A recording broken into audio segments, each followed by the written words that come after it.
Silence.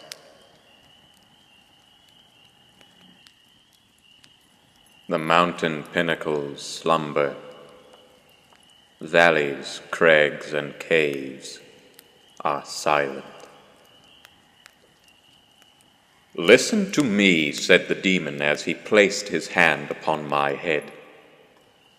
"The region of which I speak is a dreary region in Libya, by the borders of the river Zaire, and there is no quiet there, nor silence. The waters of the river have a saffron and sickly hue, and they flow not onwards to the sea, but palpitate forever and forever beneath the red eye of the sun with a tumultuous and convulsive motion.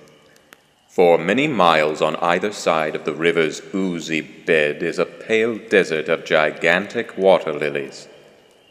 They sigh one unto the other in that solitude, and stretch toward the heaven their long and ghastly necks, and nod to and fro their everlasting heads. And there is an indistinct murmur which cometh out from among them, like the rushing of subterrene water, and they sigh one unto the other.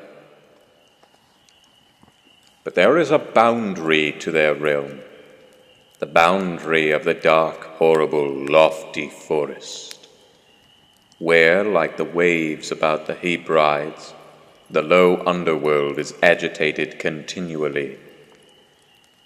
There is no wind throughout the heaven, and the tall primeval trees rock eternally hither and thither with a crashing and mighty sound. And from their high summits, one by one, drop everlasting dews. And at the roots strange poisonous flowers lie writhing in perturbed slumber. And overhead, with a rustling and loud noise, the gray clouds rush westwardly forever, until they roll, a cataract, over the fiery wall of the horizon. But there is no wind throughout the heaven, and by the shores of the river Zaire there is neither quiet nor silence.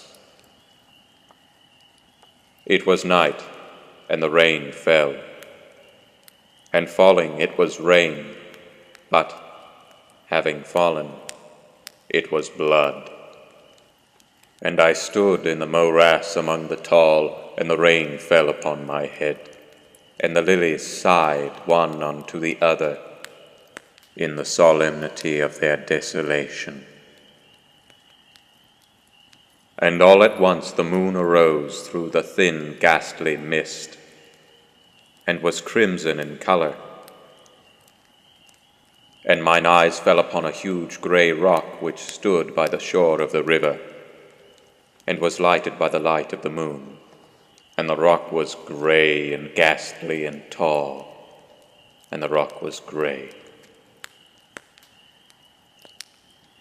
Upon its front were characters engraven in stone, and I walked through the morass of the water lilies, until I came close unto the shore, that I might read the characters upon the stone. But I could not decipher them. And I was going back into the morass, when the moon shone with a fuller red, and I turned and looked again upon the rock, and upon the characters. And the characters were desolation.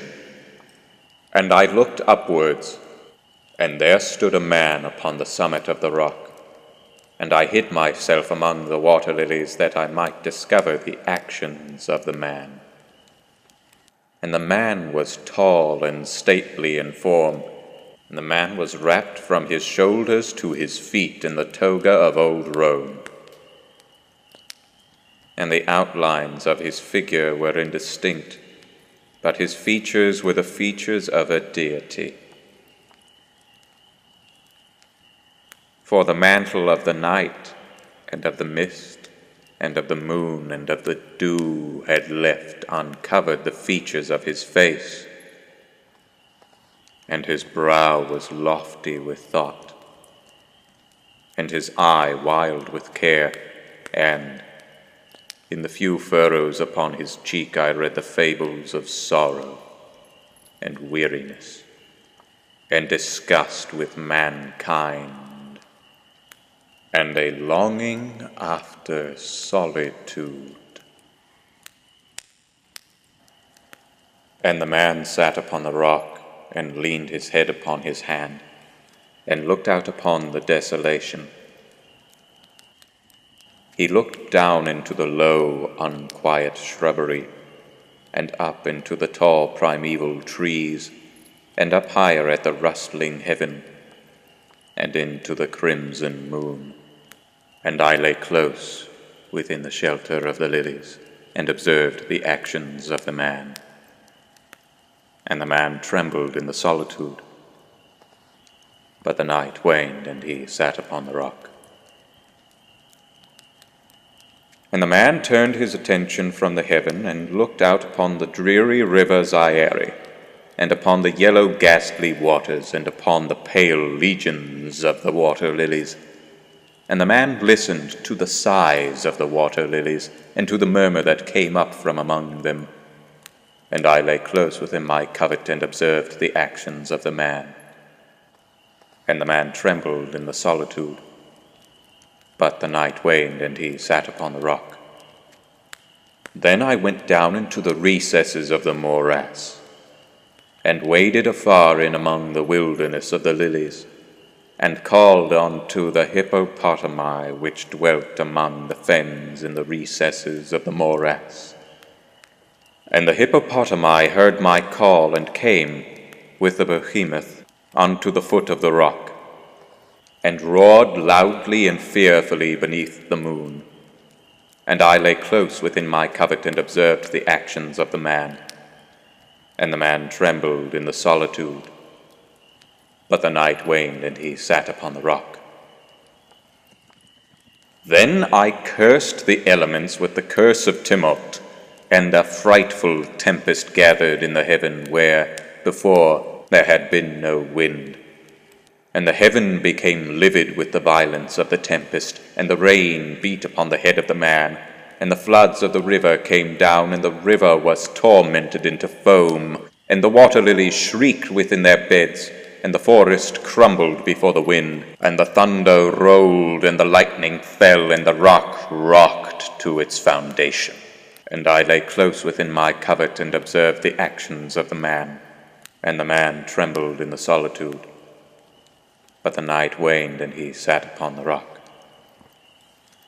Then I grew angry, and cursed with the curse of silence the river, and the lilies, and the wind, and the forest, and the heaven, and the thunder, and the sighs of the water lilies. And they became accursed, and were still. And the moon ceased to totter up its pathway to heaven, and the thunder died away, and the lightning did not flash, and the clouds hung motionless, and the waters sunk to their level and remained, and the trees ceased to rock, and the water lilies sighed no more, and the murmur was heard no longer from among them, nor any shadow of sound throughout the vast, illimitable desert. And I looked upon the characters of the rock, and they were changed, and the characters were silence. And mine eyes fell upon the countenance of the man, and his countenance was one with terror, and hurriedly he raised his head from his hand, and stood forth upon the rock, and listened. But there was no voice throughout the vast, illimitable desert, and the characters upon the rock were silence. And the man shuddered, and turned his face away, and fled afar off in haste, so that I beheld him no more. Now there are fine tales in the volumes of the Magi, in the iron-bound melancholy volumes of the Magi. Therein, I say, are glorious histories of the heaven, and of the earth, and of the mighty sea, and of the genii that overruled the sea, and the earth, and the lofty heaven. There was much lore, too, in the sayings which were said by the Sibyls, and holy, holy things were heard of old, by the dim leaves that trembled around Dodona. But as Allah liveth, that fable which the demon told me as he sat by my side in the shadow of the tomb, I hold to be the most wonderful of all. And as the demon made an end of his story, he fell back within the cavity of the tomb and laughed. And I could not laugh with the demon, and he cursed me because I could not laugh. And the lynx which dwelleth forever in the tomb came out therefrom, and lay down at the feet of the demon, and looked him steadily in the face.